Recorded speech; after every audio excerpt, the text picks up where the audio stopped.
Sa aking mga viewers at subscriber, welcome to my YouTube channel, Hermotech. Sa ngayon, meron tayong isang ceiling fan. Ayan, ceiling fan, no? Standard dito eh. Walk-in lang ito rito at ang pinaka-complaint nito ay bigla lang daw huminto.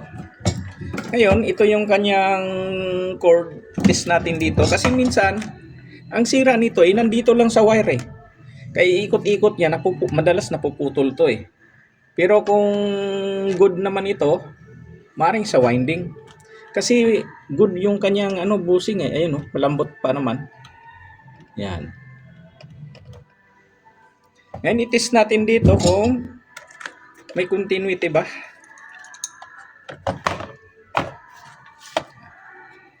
Yan. Medyo mahina na yung battery ng aking tester pero basta pumalo lang yan, okay na. Yan, dito yung isa. Yung isa. Ayan oh.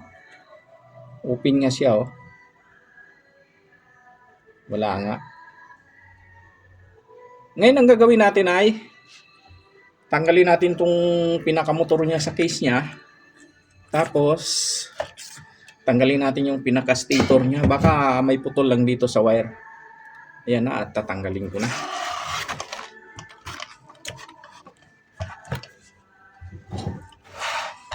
Kadalasan dito wire ang kung hindi naman wire, baka mamaya nasunog na, pwede naman nating i-rewind. Ito, may nut pala. Tanggalin natin.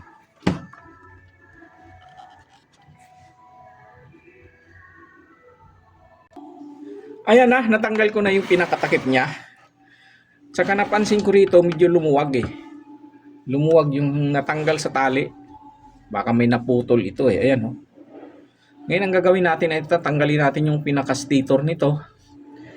Tapos itatali natin to. Tapos titingnan natin kung may naputol ba dahil natanggal sa tali yung pinaka-wire niya.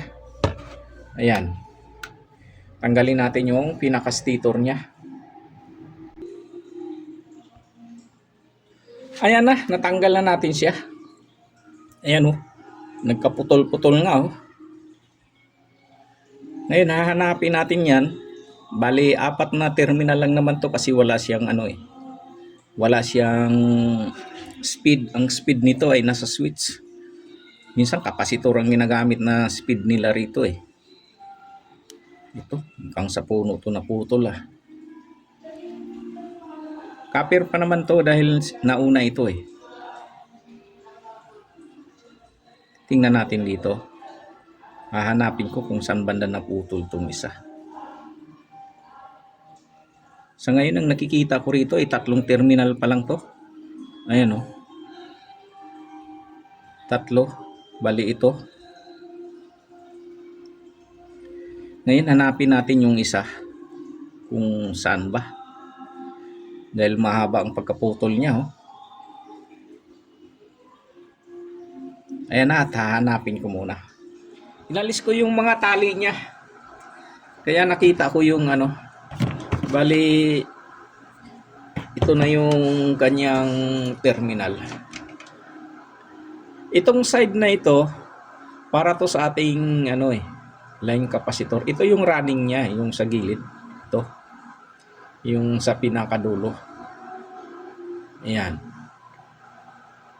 Dito yung naputol oh. Ayan. Ngayon ititest natin ito kung may reading pa ba. Okay, meron natin. Para makita. Ayan.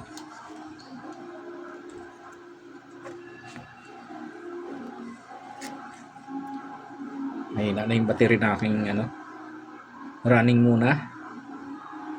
Ayan. Meron pa naman siyang reading. Ito yung kanyang line capacitor.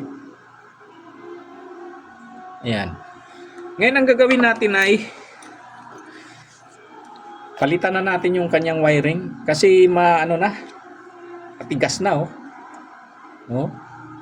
Kaya siguro siya nahatak dahil pag tumagal kasi ito matigas na eh. Ngayon ang gagawin natin ay magpalit tayo ng bago. Ito na yung gagamitin natin. Tapos itali lang natin to. Yan. Tapos gagamit tayo ng